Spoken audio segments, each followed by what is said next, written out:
Hello, हर हर महादेव। आज था रक्षाबंधन तो मम्मी कर रही थी पूजा।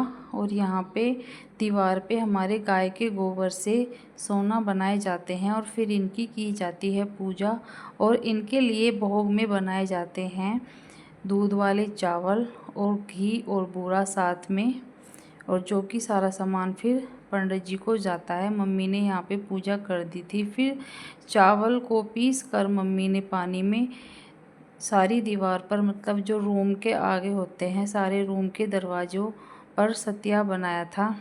यहाँ पे इस तरीके से ही आज के दिन पूजा की जाती है। और यहाँ पे ये चावल के आटे से ही बनाई जाती हैं सतिये। हर दरवाजे पर, चाहे मेन गेट हो या रूम के सभी दरवाज़ों पर सतिये बनाए जाते हैं।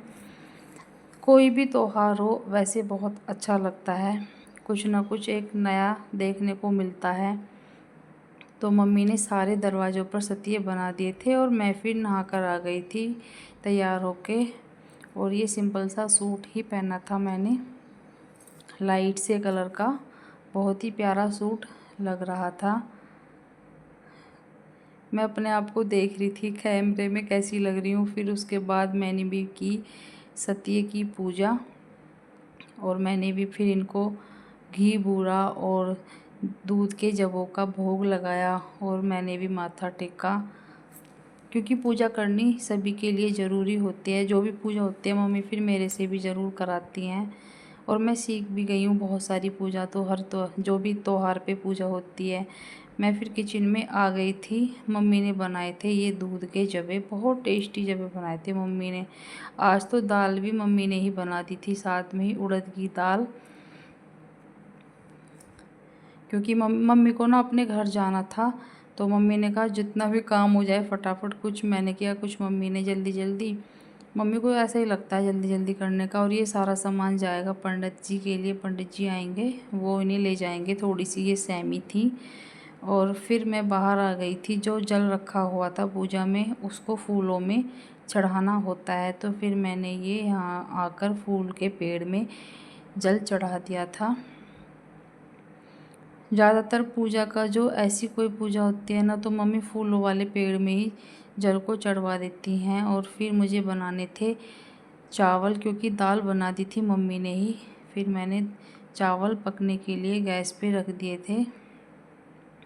और मम्मी को बहुत जल्दी हो रही थी, क्योंकि पिंकी मौसी आने वाली थी। और छोटे वाला पुत्र भी मम्मी के साथ ही जाएगा। वो ज़्यादातर मम्मी उसको ले जाती हैं, क्योंकि बहुत सारा काम हो जाता है ना, तो मम्मी उसे छोड़कर नहीं जाती हैं, अपने साथ ले जाती हैं। और मम्मी के बिना वो बीमार भी हो जाता है, क्योंकि ज़्यादातर मम्मी के साथ ही रहता है। और मम्मी ने फिर अपने सूट पे की प्रेस। और ये देखो छटंकी लाल मेरे तैयार हो गए नहा धोकर। मम्मी ने इसको तैयार कर दिया था। और ये बहुत सारे कपड़े पड़े हुए थे, इनकी मुझे तय बनानी थी, क्योंकि प्रेस करनी होती है। तो मैंने कहा मम्मी पैंट वगैरह पे तो मैं प्रेस कर दूँगी, लेकिन शर्ट पे मेरे पे प्रेस करनी नहीं आती, मतलब अच्छे से मैं कर नहीं पाती हूँ। तो मम्मी के जाने के बाद मैं इन पे प्रेस कर दूँगी। सिर्फ मैं पैंट पर ही करूँगी, क्योंकि शर्ट पे जो मैं प्रेस करती हूँ ना, इनको अच्छी नहीं लगती। प्रेस मैंने कभी की भी नहीं है, ज़्यादातर मम्मी ही कर देती हैं। और यहाँ पे ये पिंकी मौसी आ गई थी। और ये मौसी जी की बेटी हैं। और ये हैं भैया, ये दोनों बच्चे मौसी जी के हैं। और ये तीनों जने ही बड़े प्यारे लग रहे थे। मौसी और मम्मी मैचिंग मैचिंग हो रही थी। सेम कलर का सूट मम्मी ने भी पहन रखा था।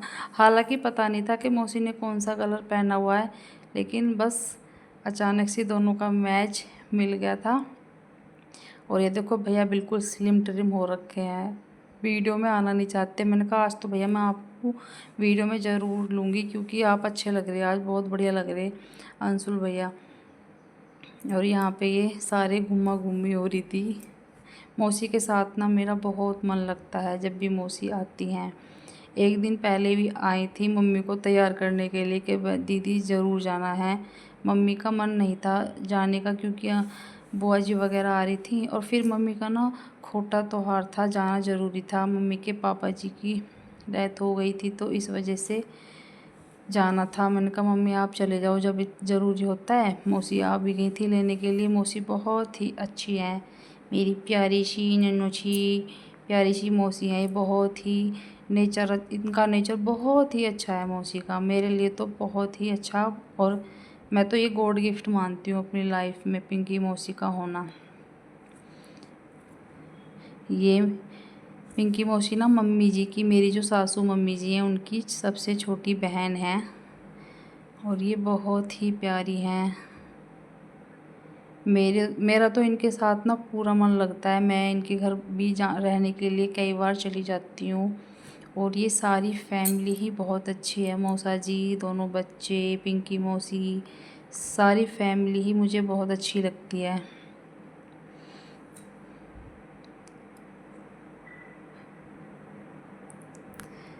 झूम झूम के चलती हैं मौसी। मौसी वैसे मम्मी से भी ना बहुत प्यार करती हैं। यहाँ पे इनकी हो गई थी जाने की तैयारी और यहाँ पे अम्मा जी बैठी हुई थी। और ये देखो दीदी का सूट भी बहुत प्यारा लग रहा है। और यहाँ पे ये सारे जने चल दिए थे, मैं भी इन्हें गाड़ी तक छोड़ने के लिए आ गई थी बाहर। और छोटे वाला बेटा ना बहुत खुश रहता है, इसे गाड़ी में बैठना बहुत ज़्यादा अच्छा लगता है। कई बार अगर मैं भी जाती हूँ तब भी ये रोता है। मम्मी के साथ तो खैर ये जाता ही जाता है, मम्मी के साथ तो मैं इसको भेज ही देती हूँ। और ये सारे जने फिर गाड़ी में बैठ गए थे और मम्मी भी बहुत प्यारी लग रही थी, क्यूट सी लग रही थी मम्मी इस सूट में। और भैया ने फिर गाड़ी को किया बैक और फिर ये चले गए थे। मम्मी को ना ज़्यादातर मौसी लेकर ही जाती हैं जब भी अपने घर जाती हैं। और ये फिर हो गया था उदास, इसका मन नहीं लगता क्योंकि छोटे के बिना दोनों भाई आपस में खेलते भी रहते हैं और कुछ ही मम्मी के पीछे लगे रहते हैं। थोड़ा सा मैं इन्हें मतलब ये कहते हैं कि अम्मा डांटती नहीं है इसको। फिर हमें लगी थी भूख, हम दोनों माँ बेटों ने फिर खाया था खाना। और देवर जी लाए थे बहुत टेस्टी वाला रायता। भैया कुछ ना कुछ टेस्टी सा ज़रूर लाते हैं, कभी मीठे में, कभी मतलब नमकीन या समोसे, मतलब कुछ भी ना कुछ भैया ना लेकर ही आते हैं। ज़्यादातर ऐसा होता है कि देवर जी कुछ ना कुछ हमारे लिए खाने के लिए लेके आते हैं। और ये रायता बहुत टेस्टी और यम्मी सा था। ये दही वाला रायता, बूंदी डली हुई थी। और ये ले लिए थे हमने दाल चावल। और फिर हम दोनों माँ बेटे ने आराम से बैठकर खाना खाया। और रायता ना बहुत टेस्टी लग रहा था। अभी को तो वैसे भी दाल चावल बहुत ज़्यादा पसंद है, लेकिन मैं बहुत कम खाती हूँ, लेकिन आज तो मैंने भी खा लिए थे। दोनों माँ बेटों ने हमने फिर खा लिया था खाना। और यहाँ पे ये काम वाली दीदी आ गई थी। मम्मी ने इनसे आज सामने भी झाड़ू लगवा ली थी और यहाँ पे ये कल इकट्ठा कर गई थी सारे कूड़े को। और फिर आज त्योहार भी था, कोई ना कोई आ भी जाते हैं तो मैं इनसे ना फिर इसे उठवा दिया था। नेचर इनका बहुत अच्छा, कभी भी मना नहीं करती हैं। और फिर मेरी नंद रानी आ गई थी राखी बांधने के लिए और बहुत ही प्यारी सी क्यूट सी राखी लेकर आई थी। ये छम छम बज रही थी राखी, इसमें घुंघरू डले हुए थे, शिप्रा दीदी ने बांधी थी। और बहुत ही प्यारी सी यूनिक सी राखी लगी मेरे को। हमारे यहाँ पे भाभी को भी राखी बांधते हैं। और मैं अपने ब्लॉग का यहीं पे एंड करती हूँ। Bye bye.